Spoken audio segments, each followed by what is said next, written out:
Hello all, this is my fourth time of doing the snorkel kit. First off, I tried with two 1-inchers and just looked like spaghetti, and somebody told me two 1-inch inner diameters don't equal the volume of air of 2-inch, so I had to redo it. Then my bends and everything were all wrong, and I had to do it over again, and bends were wrong again. Learn my lesson on that. When you're doing this and you get up, and you got all your bends, the one thing I could definitely say is lay your front plastic on and then bring it up and glue it. Don't judge it by, hey, it looks like it's good grouping, I'm just going to lay it on, because you'll get screwed. I had all my measurements and everything perfect, and whenever I put the plastic on, it looked like a kindergartner put it together. But anyhow, this is the first video that I'm having for it. Second video will be the fit and finish, it all together. But as you see, this is a 3 snorkel system. There's 2 more going to be added to it, and I will show you that in a minute. But what I did here was use the stock boot and added one of these cut pieces that goes right in there, clamped it on there. Just a easy bend on that one, and then I brought these all the way up.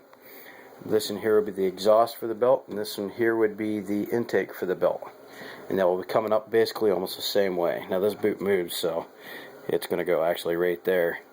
Right here's a radiator hose I haven't hooked up yet, and the other one's way down in there. You can see it, yeah, right there. Poop.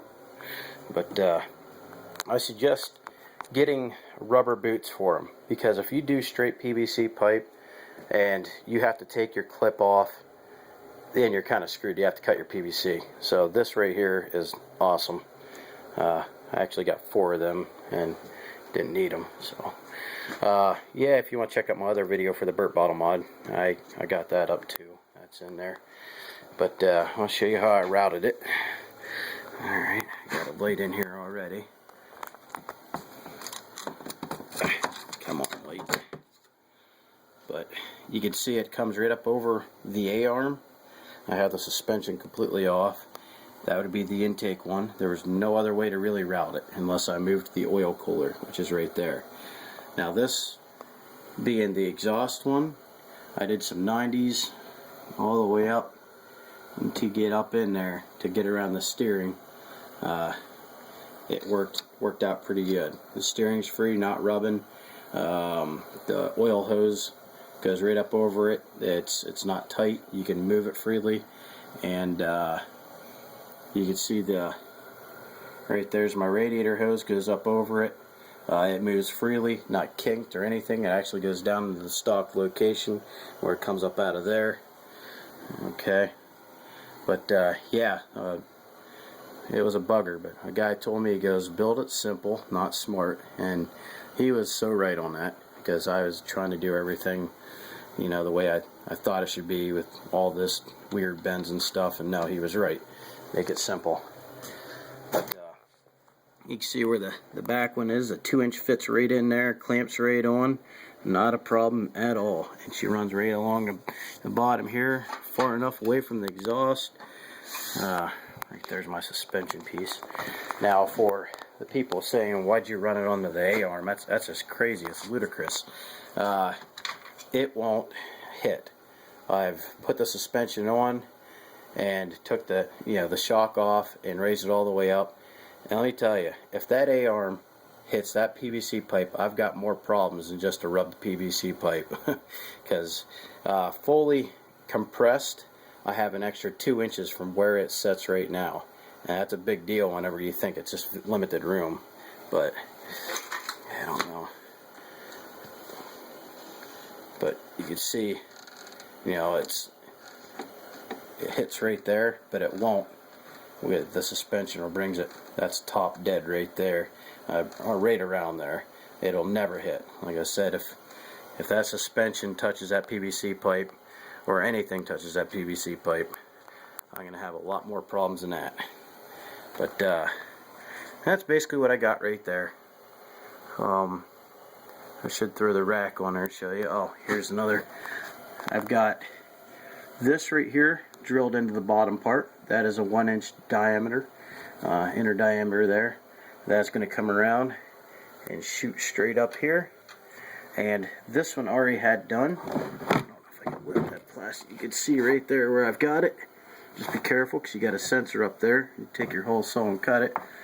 Yeah, I heated it up a little bit and bent it just a tad bit just to get it down over. But yeah, I'll be hooking up another one there and bringing it up on the other side. See, I figured if I brought it up right here, and this piece here would have to really route around, so just route this and then route that over there.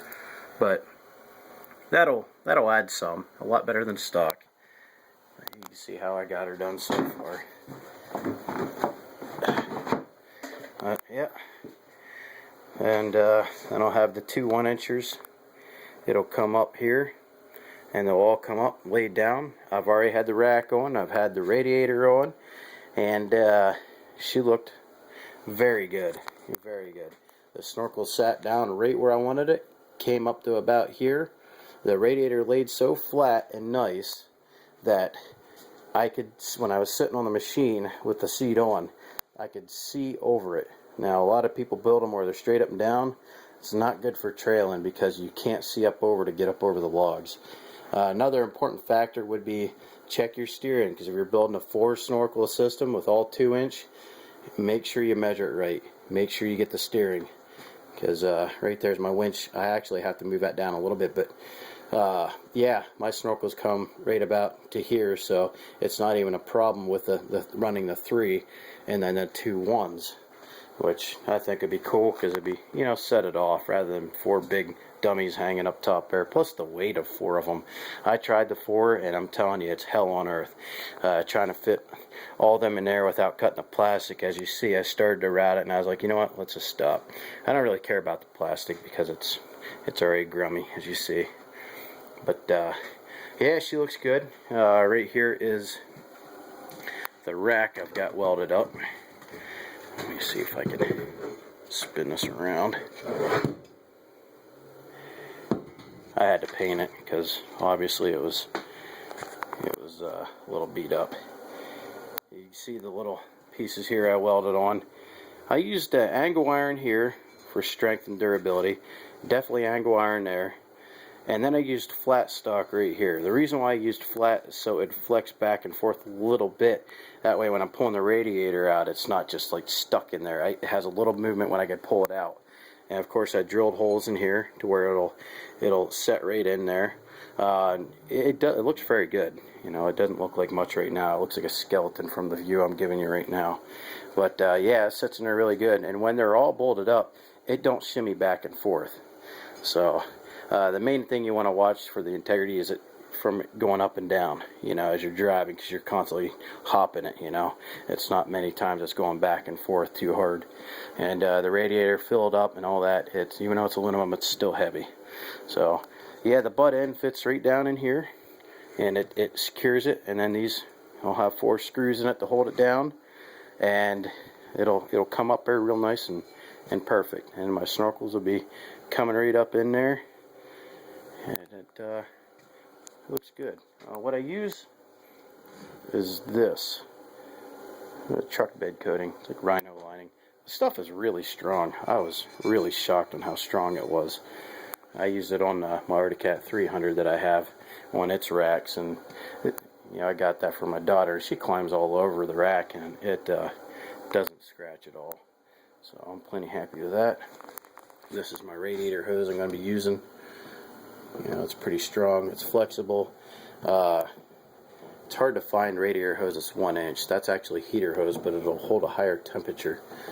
It's real flexible, which I've got 90-degree bends right here, elbows that you can see. So I'm not gonna kink it, but it's almost virtually impossible to kink this stuff, even under pressure. I've ran this on other things, heat for homes and stuff, but yeah, it's really good stuff. I got that at the auto parts. Heater hose, 1-inch inner diameter, and I don't think that the stock one is 1-inch, so that's a good thing. So I just add a little more flow at the very end of it. But yeah, she's gonna